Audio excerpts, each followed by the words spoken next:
All right, everyone, today we are diving deep into the massive new patch for Vampire Survivors version 1.14.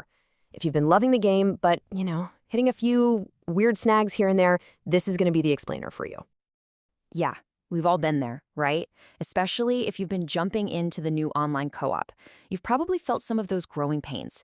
An infinite loading screen, maybe a weird bug that crashes the party. It can totally kill the vibe of a good run. Well, the fantastic news is the developers have obviously been paying very close attention. This patch is absolutely packed with fixes meant to iron out all those little kinks. So let's break down the biggest changes and what they really mean for your next monster slaying marathon. First up, the big one. The one we've all been waiting for. A whole laundry list of fixes for the online multiplayer mode. I mean, this is where some of the most frustrating bugs have been hiding, and this patch just goes right for the throat.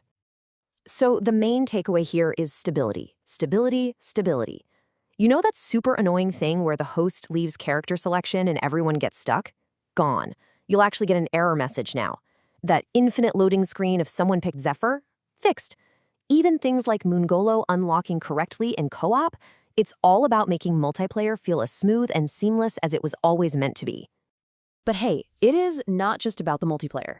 The patch also brings some really important quality of life changes for our heroes and their weapons, squashing some bugs that were seriously holding them back. And check this out. This might be one of the biggest changes in the whole patch. Grant got a huge buff. His retaliation cooldown got slashed in half, from 4 seconds all the way down to 2. This makes his key ability literally twice as effective, which could completely change how you play him. All of a sudden, those retaliation builds are looking really powerful. And the fixes just keep on coming. We're not talking about tiny little tweaks here. These are things that fix genuinely broken mechanics. Achievements finally track right, Terra's cooldown works with overhealing like it's supposed to, and characters like Elizabeth can actually use their powers without getting stuck. Oh, and here's a big one for any new players. Golden chests won't spoil things anymore by giving you evolutions for weapons you haven't even found yet. All right, so next up, let's talk about the world itself. Because it's not just our heroes and their gear that got some love, the actual stages and the monsters running around in them got a pretty serious spring cleaning. Even the smallest details matter. For all you collectors and completionists out there, you'll be happy to hear they fixed the backgrounds for a bunch of monster entries in the bestiary. It might seem like a small thing, but it just shows how dedicated they are to making every part of the game look polished. I mean, the sheer depth of this patch is just wild.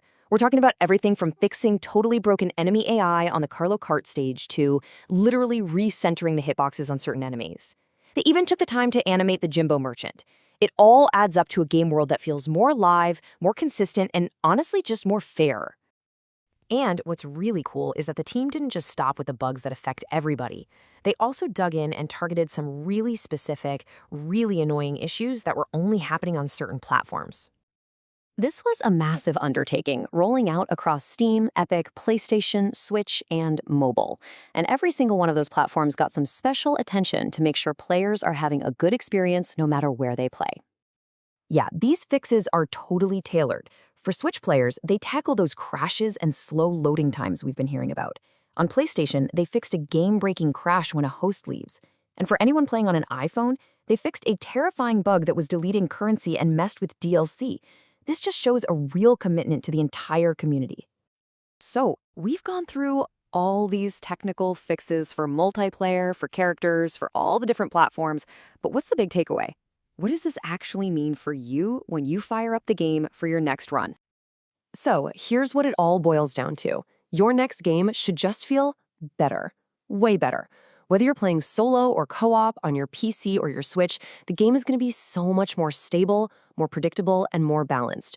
That means fewer crashes, fewer weird moments, and a lot more of that pure, chaotic fun we all play this game for. And you don't have to take my word for it. As the developers themselves said, this was a massive, wide-ranging effort. It's a direct response to feedback from the community, squashing dozens of bugs that players just like you reported. It's proof that they're really, really listening. And that, of course, brings us to the really exciting question. A patch this big, this focused on stability, well, it usually does two things. It fixes the game as it is now, and it prepares the foundation for what's coming next. With the game this solid and buttoned up, you have to wonder, What awesome new content are they getting ready to build on top of it?